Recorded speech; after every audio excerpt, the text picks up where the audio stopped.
Saudara terlapor kasus tuduhan ijazah palsu Jokowi, Roy Suryo CS, akan kembali jalani pemeriksaan sebagai saksi di Polda Metro Jaya Rabu pagi ini. Pemeriksaan akan dilakukan kepada Roy Suryo, Rizal Fadilah, dan Kurnia Trirayani sebagai saksi terlapor. Pekan lalu, Roy Suryo seharusnya dijadwalkan untuk diperiksa. Namun, dia meminta penundaan dengan alasan urusan lain. Kasus tuduhan ijazah palsu yang dilaporkan Jokowi ke Polda Metro Jaya sudah naik ke tahap penyidikan. Namun, belum ada tersangka yang ditetapkan. Dan dalam hal ini, yang bersangkutan terkait dengan penelitian ijazah palsu secara kesatria sudah memenuhi dan akan hadir lagi besok adalah pemeriksaan Pak Roy Suryo, Bung Rizal Fadilah, dan Kurnia Trirayani. Bahkan seorang advokat pun bisa ditarik dalam perkara ini. Nah, pesan dari kami, kita harus terus menyuarakan masalah ini dan terima kasih rekan-rekan media. Selasa kemarin, polisi periksa 3 orang saksi terkait kasus dugaan ijazah palsu Presiden ke-7 Republik Indonesia Joko Widodo di Polda Metro Jaya. 3 orang tersebut adalah aktivis Koalisi Nasional Perempuan Indonesia atau KNPRI, Meriati, jurnalis dari Satu Indonesia Arief Nugroho, dan YouTuber Sunarto. Salah satu saksi Meriati bilang ia tidak mengetahui alasan dirinya dipanggil oleh Polda Metro Jaya. Namun ia menyebut kasus ini telah menimbulkan kegaduhan di Indonesia. Kami sebagai emak-emak ya yang hari ini ikut terseret merasakan bahwa hal ini sebenarnya sangat-sangat simpel untuk penyelesaiannya, tapi memang sengaja untuk diperlama. Kemudian diperbanyak lagi klaster yang dipanggil. Saya nggak ngerti tujuannya apa, yang jelas Indonesia sudah gaduh gara-gara kasus ini. Kita akan pantau bagaimana jalannya pemeriksaan Roy Suryo dalam kasus dugaan ijazah palsu Jokowi bersama jurnalis Kompas TV Triksi Valencia dan juru kamera Anggi Mendarwan di Polda Metro Jaya. Selamat siang Triksi, apakah Roy Suryo sudah tiba di Polda Metro Jaya untuk kembali diperiksa dalam kasus tuduhan ijazah palsu Joko Widodo?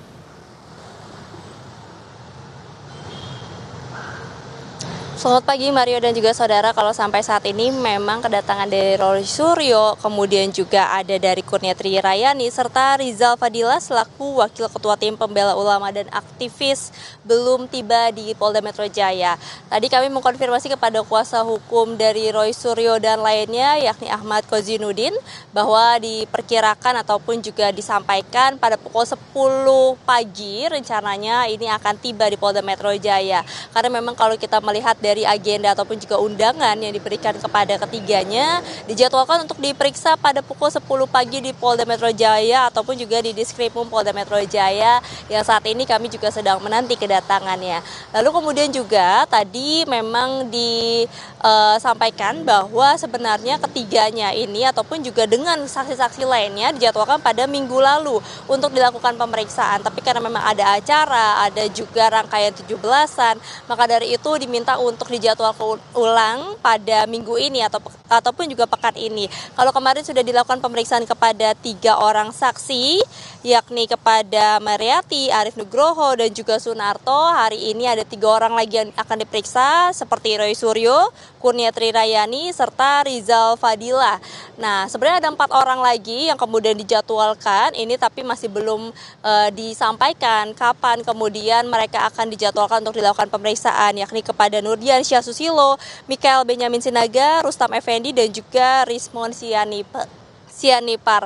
Nah, tadi kami juga sempat bertanya terkait dengan ketiga saksi yang hari ini akan dilakukan pemeriksaan, apakah kemudian mereka membawa barang-barang bukti yang baru ataupun juga berkas-berkas yang nanti akan disampaikan kepada penyidik dari Polda Metro Jaya. Dikatakan memang tidak ada, nampaknya yang akan dibawa, tapi tentu saja mereka bertiga ini mengkonfirmasi akan hadir untuk memberikan keterangan ataupun juga klarifikasi pada pagi ini di Polda Metro Jaya kepada penyidik.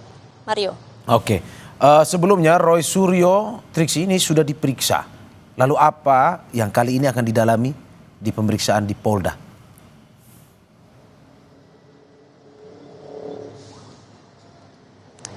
Sebenarnya masih tidak akan jauh berbeda dengan apa yang kemudian dilakukan pendalaman ataupun juga permintaan keterangan kepada saksi-saksi yang sebelumnya, Mario dan juga saudara, yakni tentu saja mengaitkan ataupun juga mencari tahu petunjuk terkait dengan kasus tudingan ijazah palsu milik Presiden ke-7 Indonesia Joko Widodo. Karena kalau kita melihat dari apa yang sudah naik ke penyidikan statusnya saat ini, setidaknya ada empat kasus ataupun juga 4 laporan.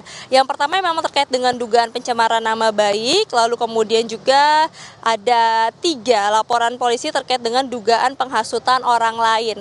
Nah, dari 4 laporan ini memang salah satunya adalah milik dari mantan Presiden ke-7 Joko Widodo yang sudah masuk pada bulan April di Polda Metro Jaya. Nah, terkait dengan apa yang kemudian akan dibahas, tentu ini terkait dengan rangkaian peristiwa, kemudian juga bagaimana terkait dengan penghasutan, penyebaran, termasuk juga terkait dengan benang merah antara satu saksi dengan keterangan saksi lainnya. Kalau kemarin disampaikan ada keterangan-keterangan yang dikonfrontir. Nah, pada hari ini tidak menutup kemungkinan akan ada juga keterangan-keterangan dikonfrontir kepada Roy Suryo CS. Nah, maka dari itu juga yang tadi disampaikan memang tidak ada persiapan khusus yang dilakukan, tapi kalau misalnya berkaca pada pernyataan Roy Suryo pada pemeriksaan terakhir pada bulan Juli, disampaikan ada beberapa pertanyaan yang dia memilih untuk tidak menjawab karena memang tidak ada hubungannya. Nah, ini juga sejalan dengan yang kemarin disampaikan, ada beberapa pertanyaan yang dirasa ini tidak sesuai atau korelasinya tidak ada dengan saksi-saksi tersebut yang dihadirkan kemarin ataupun juga dimintai keterangannya. Maka dari itu, Mario, apakah hari ini kita akan melihat pernyataan-pernyataan dari Roy Suryo CS terkait dengan pertanyaan dari penyidik ataupun juga keterangan-keterangan yang nanti akan dikonfrontir, apakah memang sesuai dengan laporan yang masuk, sesuai dengan dugaan-dugaan yang kemudian diberikan kepada Roy Suryo CS terkait dengan UU ITE, pencemaran nama baik maupun juga penghasutan yang memang ini dilaporkan kepada Roy Suryo dan juga 11 orang lainnya. Kita akan nantikan seperti apa pemeriksaan pada hari ini. Ini juga bukan yang pertama kali Roy Suryo diperiksa, tapi setidaknya sudah ada 3 kali Roy Suryo dilakukan pemeriksaan di Polda Metro Jaya untuk mendapatkan ataupun juga meminta keterangan terkait dengan laporan yang masuk terhadap dirinya. Mario. Terima kasih jurnalis Kompas TV Triksi Valencia dan juru kamera Anggi Mendarwan atas laporannya. Selamat bertugas kembali.